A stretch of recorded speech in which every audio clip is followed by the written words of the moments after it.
नमस्कार, उत्तराखंड समाचार में आपका स्वागत है। मैं हिना जोशी। आइए सबसे पहले नजर डालते हैं आज के मुख्य समाचारों पर। केदारनाथ यात्रा के प्रभारी सचिव डॉक्टर आर राजेश कुमार ने सभी खाद्य प्रतिष्ठानों पर रेट लिस्ट चस्पा करने के दिए निर्देश। 50 वर्ष से अधिक उम्र के यात्रियों की अनिवार्य है स्वास्थ्य जांच। राज्य के पुलिस महानिदेशक अभिनव कुमार ने चारधाम के तीर्थयात्रियों से की अपील, पंजीकरण के बाद ही करें यात्रा, ट्रैफिक रोकने पर करें सहयोग।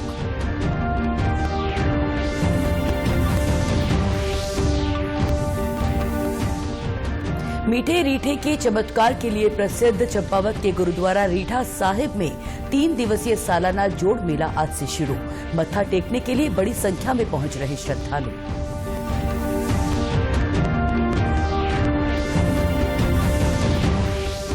और अल्मोड़ा में 2 दिवसीय अंतर्राष्ट्रीय सेमिनार में जुटे देश दुनिया के शिक्षाविद।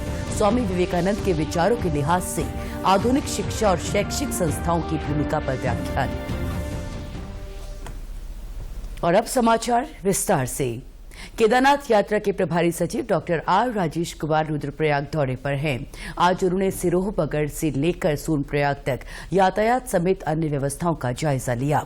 उन्होंने खाद्य सुरक्षा विभाग को सभी दुकानों, होटल, रेस्टोरेंट और ढाबों में अनिवार्य रूप से रेट लिस्ट चस्पा करने के निर्देश दिए ताकि तीर्थयात्रियों से ओवर रेटिंग न हो। हेली सेवा के माध्यम से दर्शन करने पहुंच रहे तीर्थयात्रियों के साथ किसी तरह धोखाधड़ी न हो, इसके लिए उन्होंने विशेष निगरानी रखने के निर्देश दिए। डॉक्टर आर राजेश कुमार ने कहा कि लैंडिंग जोन में आने वाले क्षेत्रों में जेसीबी मशीनों की उपलब्धता सुनिश्चित की जाए, जिससे यात्रा मार्ग बाधित होने पर तत्काल आवाजाही के लिए सुचारू किया जा सके। उन्होंने कहा कि केदारनाथ यात्रा पड़ाव सीतापुर, सोनप्रयाग में पार्किंग फुल होने पर यातायात को पीछे ही रोका जाए ताकि जाम की स्थिति न पैदा हो। डॉक्टर आर राजेश ने कहा कि चारधाम यात्रा पर आ रहे 50 वर्ष से अधिक उम्र के यात्रियों की अनिवार्य तौर पर स्वास्थ्य जांच की जा रही है। जगह जगह हेल्थ एटीएम भी लगाए गए हैं। स्वास्थ्य विभाग पूरी तरीके से मुस्तैद है, सतर्क है और पिछली बार भी हमने लगभग 7.5 लाख यात्रियों की स्क्रीनिंग की थी और इस बार भी हमने, जैसे मैं बता रहा था, लगभग 1.5 लाख यात्रियों की हम लोगों ने स्क्रीनिंग ऑलरेडी कर दी है। और इस पूरे जो है यात्रियों के इनफ्लो को कोप अप करने के लिए हम लोगों ने इस बार लगभग 40 डॉक्टर से ज़्यादा इस बार लगाए थे। इस बार 180 से भी ज़्यादा डॉक्टर्स हम लोगों ने लगाए हैं। राज्य के पुलिस महानिदेशक अभिनव कुमार ने बद्रीनाथ धाम में सुरक्षा व्यवस्थाओं का निरीक्षण किया। बड़ी संख्या में तीर्थयात्री दर्शन के लिए चारों धाम पहुंच रहे हैं, जिसकी वजह से ट्रैफिक जाम की स्थिति भी बन रही है। डीजीपी ने कहा कि बद्रीनाथ में कैरिंग कैपेसिटी से ज्यादा यात्री इकट्ठा हैं।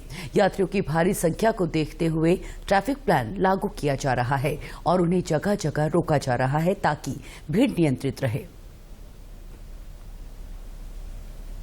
20 मई को मैं दोपहर बाद आ गया था यहाँ बद्रीनाथ धाम बाय रोड आया था केदारनाथ की तरफ से।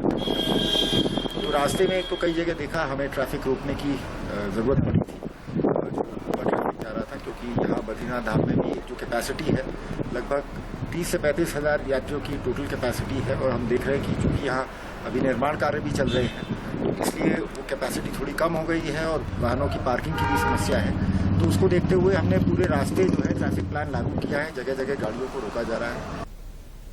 डीजीपी ने कहा कि निरीक्षण के दौरान कई जगह यात्रियों के 1 से 1.5 किलोमीटर लंबी कतारें भी दिखी। उन्होंने सभी यात्रियों से अपील की है कि यात्रा के लिए पंजीकरण जरूर कराएं। देखने तो लगभग 1.5 किलोमीटर लंबी लाइन लगी थी श्रद्धालुओं की और स्पष्ट है इस बार बद्रीनाथ धाम में भी रिकॉर्ड संख्या में तीर्थयात्री आ रहे हैं। हमारी सबसे पहले तो सभी तीर्थयात्रियों से जो इस साल चारधाम यात्रा की योजना बना रहे हैं उनसे आग्रह होगा कि कृपया पंजीकरण कराकर ही आएँ। बिना पंजीकरण के हम यात्रियों को आने देने की बिल्कुल स्थिति में नहीं है, क्योंकि इस समय जो भीड़ का दबाव है उसमें हम सिर्फ पंजीकृत यात्रियों को ही कैटर कर सकते हैं। पुलिस महानिदेशक ने सभी यात्रियों से अपील की है कि ट्रैफिक के दबाव के चलते अगर उन्हें रास्ते में रोका जा रहा है तो वे इसमें पुलिस का सहयोग करें। सुरक्षा और सुविधाओं को बनाए रखने के लिए ये बेहद जरूरी है। केदारनाथ आ रहे तीर्थयात्रियों की बड़ी संख्या को देखते हुए सफाई व्यवस्था सुनिश्चित कराई जा रही है। साथ ही गंदगी करते हुए पकड़े जाने पर कार्रवाई भी की जा रही है। केदारनाथ नगर पंचायत के अधिशासी अधिकारी चंद्रशेखर चौधरी ने बताया कि पर्यावरण मित्रों के सहयोग से धाम के साथ सरस्वती और मंदाकिनी नदी की भी निरंतर साफ सफाई की जा रही है। तीर्थयात्रियों को भी कचरा डस्टबिन में डालने के लिए जागरूक किया जा रहा है। अगर कोई भी दुकानदार या यात्री गंदगी करते हुए पकड़ा जा रहा है तो उन पर नियमानुसार कार्रवाई भी की जा रही है। मीठे रीठे के चमत्कार के लिए प्रसिद्ध चंपावत जिले के गुरुद्वारा रीठा साहिब में 3 दिवसीय सालाना जोड़ मेला आज से शुरू हो गया है। मेले का उद्घाटन जिलाधिकारी नवनीत पांडे ने किया।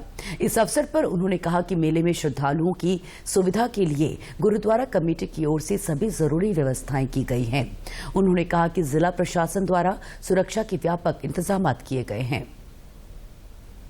आज जो है ये 3 दिवसीय जो हमारा जोड़ मेला होता है उसका आज हमने उद्घाटन किया गया है।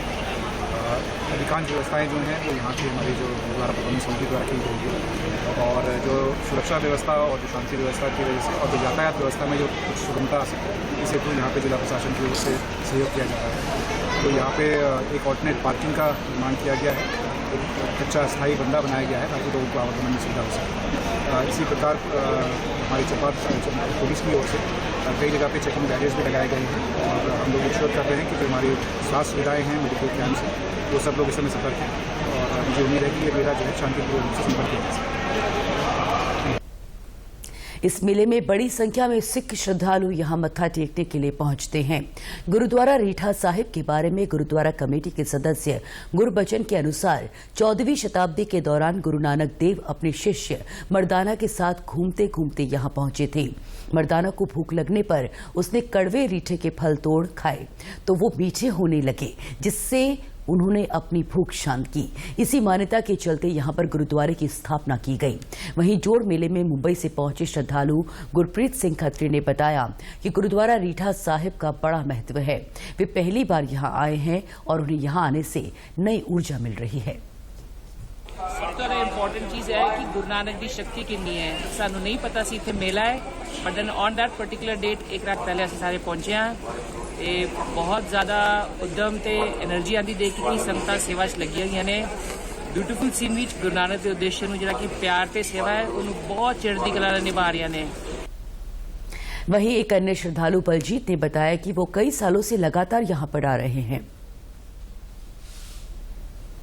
तो यहाँ कई सालों से लगातार आ रहे हैं, हर साल आते हैं। यहाँ पे जोड़ मेला लगता है। अब की जैसे 21, 22, 23 3 दिन का है जोड़ मेला। यहाँ पे दर्शन करने आते हैं और गुरु जी की खुशियाँ प्राप्त करके फिर जैसे 23 को भोग पड़ेगा फिर जाएंगे। वहीं जोड़ मेले में सुखी ढांग, ललुआ पानी, नलिया गेट और पोखरी समेत कई स्थानों पर सिख संगतों ने श्रद्धालुओं के लिए लंगर की व्यवस्था की है। यहां वक्त हो चला है छोटे से विराम का, जल्द हाजिर होते हैं।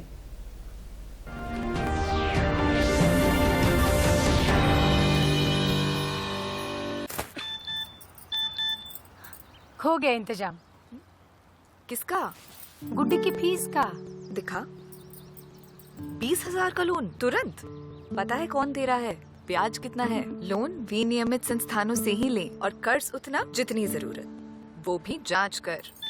हो गया इंतजाम। पगार एडवांस में भेजिए। आरबीआई कहता है सही वित्तीय बर्ताव करे आपका बचाव।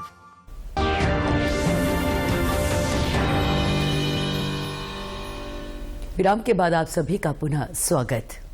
चमोली जिले में स्थित हेमकुंड साहिब की यात्रा के लिए कल प्रदेश के राज्यपाल ऋषिकेश से पंज प्यारों की अगुवाई में पहले जत्थे को रवाना करेंगे। श्री हेमकुंड साहिब और लक्ष्मण मंदिर के कपाट आगामी 25 मई को श्रद्धालुओं के लिए खोल दिए जाएंगे। वहीं जिला प्रशासन द्वारा यात्रा की तैयारियों को अंतिम रूप दिया जा रहा है। जिलाधिकारी हिमांशु खुराना ने बताया कि हेमकुंड साहिब यात्रा को सुगम और सुखद बनाने के लिए यात्रा से पहले पैदल मार्ग पर सभी व्यवस्थाओं को सुचारू कर दिया जाएगा। उसके लिए मैंने हमारी पूरी टीम के साथ हमने पूरी यात्रा मार्ग का निरीक्षण किया है और सभी जो व्यवस्थाएं हैं यात्रा पैदल मार्ग से रिलेटेड, बिजली, पानी, सभी को हमने यात्रा से पूर्व सुचारू करने के निर्देश दिए हैं। या जो हमारी तैयारी है वो अंतिम चरण में है। लास्ट का जो 2 किलोमीटर का स्ट्रेच है आटला कोटी के ऊपर, वहाँ अभी भी काफ़ी मात्रा में वहाँ बर्फ़ है और उसको देखते हुए जो ट्रस्ट के द्वारा निर्णय लिया गया है कि जो 3500 तक यात्री सीमित करने का है, उसके क्रम में रजिस्ट्रेशन पोर्टल पर उसको इनकॉर्पोरेट कर लिया गया है और हमारे सभी जो पुलिस विभाग है और प्रशासन के जो अधिकारी तैनात रहेंगे उनको भी ब्रीफ कर दिया गया है। वहीं हेमकुंड ट्रस्ट गोविंद घाट के प्रबंधक सेवा सिंह ने बताया कि कल राज्यपाल गुरमीत सिंह ऋषिकेश से पंज प्यारों की अगुवाई में हेमकुंड साहिब के लिए पहले जत्थे को रवाना करेंगे। वाहिगुरु जी का खालसा वाहिगुरु जी की फतेह।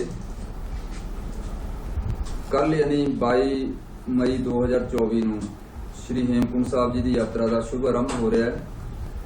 मानयोग गवर्नर साहब retired lieutenant general Gurmeet Singh ji Rishikesh तो पंज प्यारों की अगवाई में संगतां नूं हरी झंडी दिखा के रवाना करनगे। इस साल प्रशासन द्वारा जो यात्रियों की सीमा तय की गई है उसमें 3500 यात्री पर डे श्री हेमकुंड साहब जी के दर्शन दीदारे करेंगे और जैसे जैसे भीड़ कम होती जाएगी इसकी संख्या फिर और भी इसमें रद्दोबदल किया जा सकता है।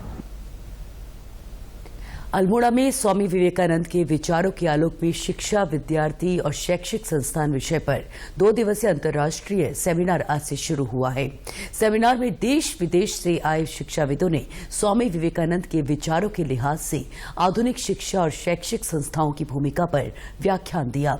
एसएसजे विश्वविद्यालय के कुलपति प्रोफेसर सतपाल सिंह बिष्ट ने कहा कि सर्वांगीण विकास के लिए जरूरी है कि स्वामी विवेकानंद के बताए तरीके से पठन पाठन किया जाए और वैज्ञानिक चेतना विकसित की जाए।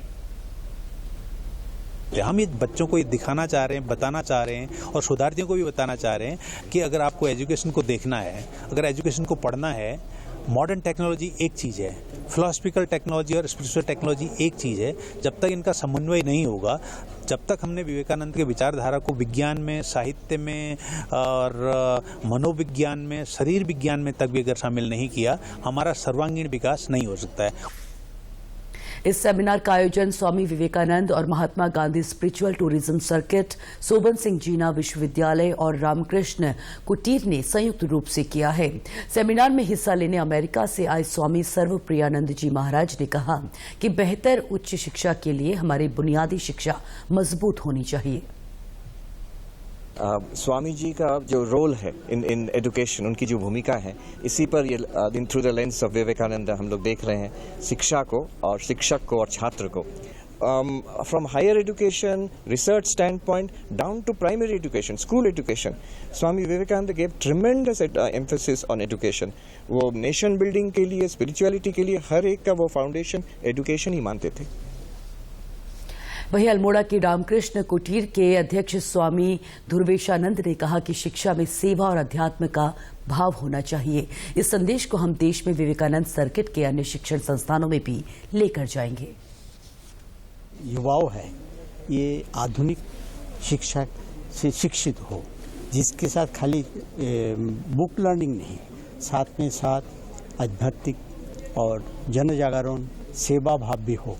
ये सब लेकर के जो विवेकानंद स्पिरिचुअल सर्किट किया, सब बच्चों को लेकर के, स्टूडेंट्स को और रिसर्च स्कॉलर को लेकर के सभी जगह में जाएंगे और वहाँ का जो पॉपुलेशन है किस बेस पर है। सेमिनार में अमेरिका से आए शिक्षाविद डॉक्टर राधा कृष्ण पिल्लई ने कहा कि स्वामी विवेकानंद ने देश ही नहीं विदेशों में भी शिक्षा की जागृति लाने का कार्य किया। इस सेमिनार के जरिए उनके विचारों को विद्यार्थियों के बीच लाने का प्रयास किया जा रहा है। स्वामी जी खुद एक शिक्षक थे, उनको भी बैटरी चार्ज करनी पड़ती है, तो यहाँ पे आते थे, रुक के जाते थे और हमको उनके विचार जैसे हर स्टूडेंट तक लेके जाना है, उसका ये बहुत बड़ा एक एक्सपेरिमेंट है।